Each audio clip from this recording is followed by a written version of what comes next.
So when you have a client come in to see you, or when you're working on yourself, we're looking for the structure, because there's many ways that we create our problems. You know, of course, last week I covered the belief system. I'm going to go back over the belief system.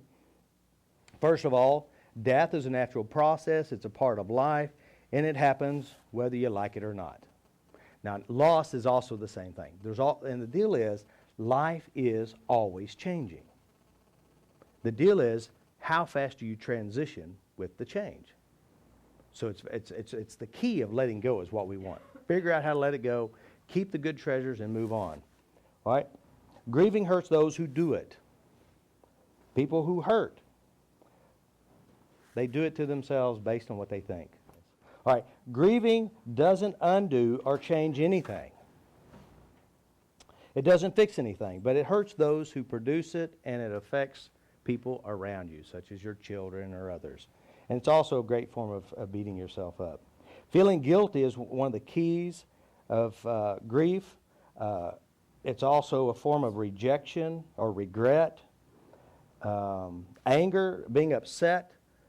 They're always upset. You know, usually they could be upset with God. They could be upset with the person who died. They could be upset with themselves. They could be upset with the doctors. They have a tendency to want to blame somebody. And, of course, this is all internal process. This is what we're addressing.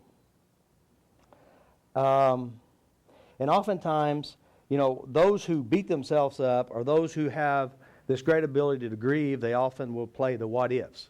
What if I would have done this? What if I would have did this?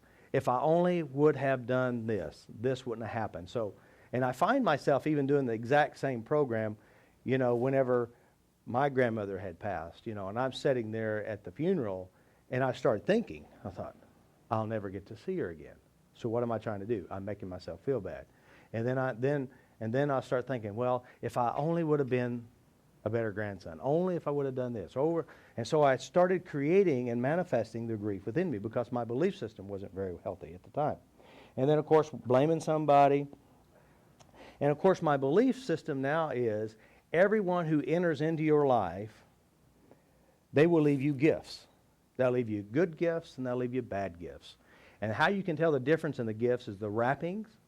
The wrappings with the ugly stuff on it, do not open those. Because as you open those, the work of opening it, it also creates bad feelings within you. So they always leave you gifts. Now, those who have already passed, now again, understanding that death is a natural process of life. Okay, those who pass, I believe they're okay. Their suffering's gone, their problem's gone, and they move on to the next level. It's kind of like going from the first grade to the second grade, right? It's another change. You know, you realize too, when we come in this world, we're learning machines. We're always learning, and it's a part of our life is to learn and to grow. Now, if you have bad teachers who are, say, for example, your mother and your father, and they're very good at feeling guilty, or they're very good at grieving and feeling loss and being upset, you will learn how to do that as well, because you're a learning machine. You bring in, you attract, you learn, you handle, and you process the world based on what you've been exposed to. And so just understand that the reason why we currently have our beliefs, you know, because I was raised up in Christian church, I believe that if you're good, you're going to go to heaven. If you're bad, you're going to go to hell. And of course, you know, we always presume, hopefully, the best for them. But if you feel as if Uncle Joe or your grandpa or your grandma was really evil and bad, when you think about how bad they were and you're feeling bad, you're the one putting them in hell, and you're experiencing your own hell. So what we want to do is make sure we release this stuff. And of course, we do honor or dishonor those who have passed by what we open up, the present, if it's a bad one. And so if you're always thinking, when you think about grandma and you start to feel sad and bad and hurt and all this stuff, you're doing this to you. And it's a dishonor to the relationship, much like the lady who had a 50-year marriage, and it was a wonderful marriage for 50 years, and her husband died 1 week, and she only replayed, rehearsed, and re-experienced the last week. All right? So she chose to open the bad present And as she's opened the bad present, she's feeling bad, and she's been opening this present every night for, I think it was 8 years, crying every night. And of course, she put on a lot of weight, she was on antidepressants, and her life didn't improve. Now, of course, when she came into the office, I started to address the program, and the program is how she did this to herself. And I will cover that here in just a second.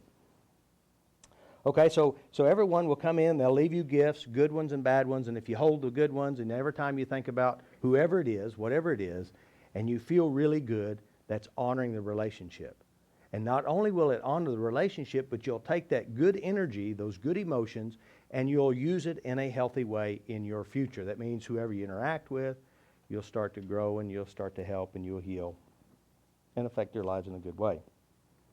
All right, everyone who comes into life leaves good or bad energy. I mean, the energy is within you. That means right now, as you look back at this experience that you and I are having from this seminar, there's an energetic exchange. I'm passing ideas. I'm passing concepts. I'm passing good stuff, hopefully. Depends on what you do with it, by the way. You're ultimately responsible.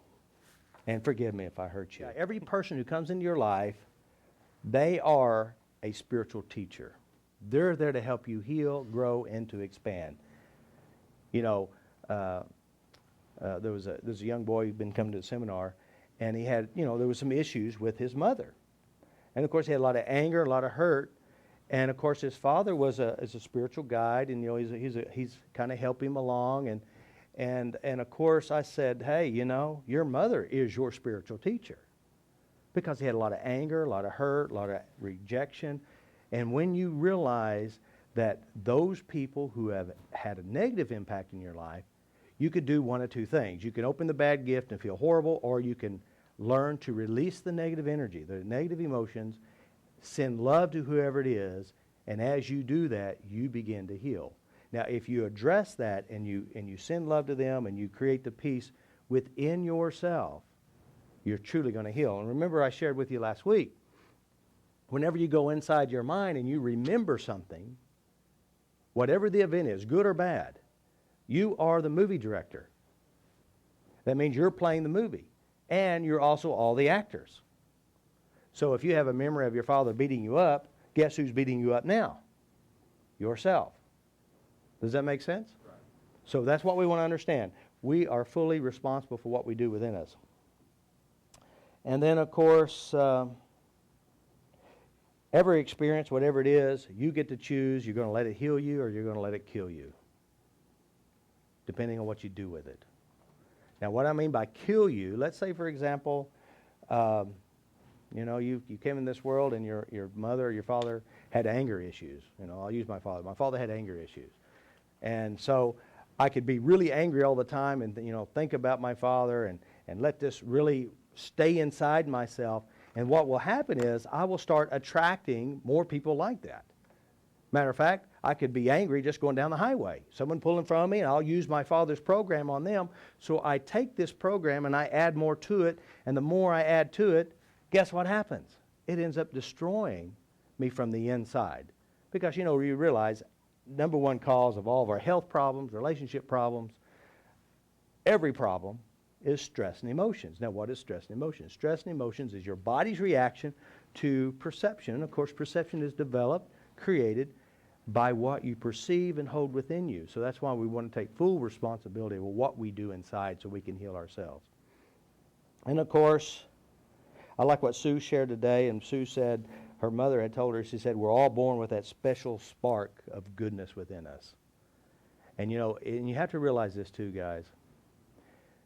Every behavior, every action that you've ever done, and they did too, was behind it has a positive intention somewhere to keep them safe, to keep in alignment with what they've been taught. There is something there that's trying to keep them safe. Even though you and I, we could judge this or we can condemn this, the act of judging and condemning is also, we're acting just like them. So we got to make sure we just send love, honor ourselves. When I see or think about somebody else, make sure you send love to them and understanding that we are all operating the best we know how based on what we have within us. Is that pretty good? All right, that's very important. So, there's two ways that I could do this. We covered last week, we said when we talk about a dog, your dog died. And as soon as we think about your dog died, what happens inside the person? Well, the person may, in their mind, may think about the dog and see the dog, and all of a sudden, as they see the dog in their mind, they start to do something. They produce something inside. So let's say they think about, let's say we're at dinner table and I'm talking about, the other day I was talking to my friend and I went to his house and he was talking to his little Chihuahua. And then, of course, I didn't know you had a Chihuahua, and I didn't know last week your dog died. And all of a sudden, I say Chihuahua inside the person. All of a sudden, something happens. They may go back to a memory of holding their little Chihuahua after a big dog tore it up or something. All right? Then all of a sudden, they're using this program, this experience, not knowing how to release this, to feel sad or grief or loss or whatever. All right? Now, somebody else, they may be walking down the street and they saw this little girl and a grandpa playing, and all of a sudden they start to feel bad, but they're having fun. And what they will do is they're walking down the street and they see this little girl playing with her grandpa, and all of a sudden she has a flash of a memory, a good memory of grandpa, her grandpa, and then what she'll do is she'll drop down to, but I'll never get to see him again. You see how they do it? So here it is. It's a good experience. And they start to remember a good experience, and then they screw the good experience up by throwing in a little bit of bad stuff. Do you hear what I'm saying? So inside of us, we process and we do things to torment ourselves. But the deal is we want to figure out, I already know how to do it. We need to take ownership and change the bad stuff within us. The memories that hurt. And when you do that, the interesting thing, as you address those memories inside that hurt, and you create peace within yourself, these little triggers, watching grandma or grandpa and the little girl playing, and then when you see it, you're going to stay right here and you're going to still feel good because you realize that love and that energy of your grandfather inside you feels good without dropping into feeling bad. You see what you're doing? I think on YouTube, I have a video that says how to screw up a good memory. There is a real skill to it, if you can have a wonderful memory and you screw it up, what do? Well, you have a good memory and you go, yeah, but. The yeah, buts will really screw you up. You know that, don't you? So, yeah, but I'll never see them again. Yeah, but whatever. So, again, we got to get rid of the yeah, buts,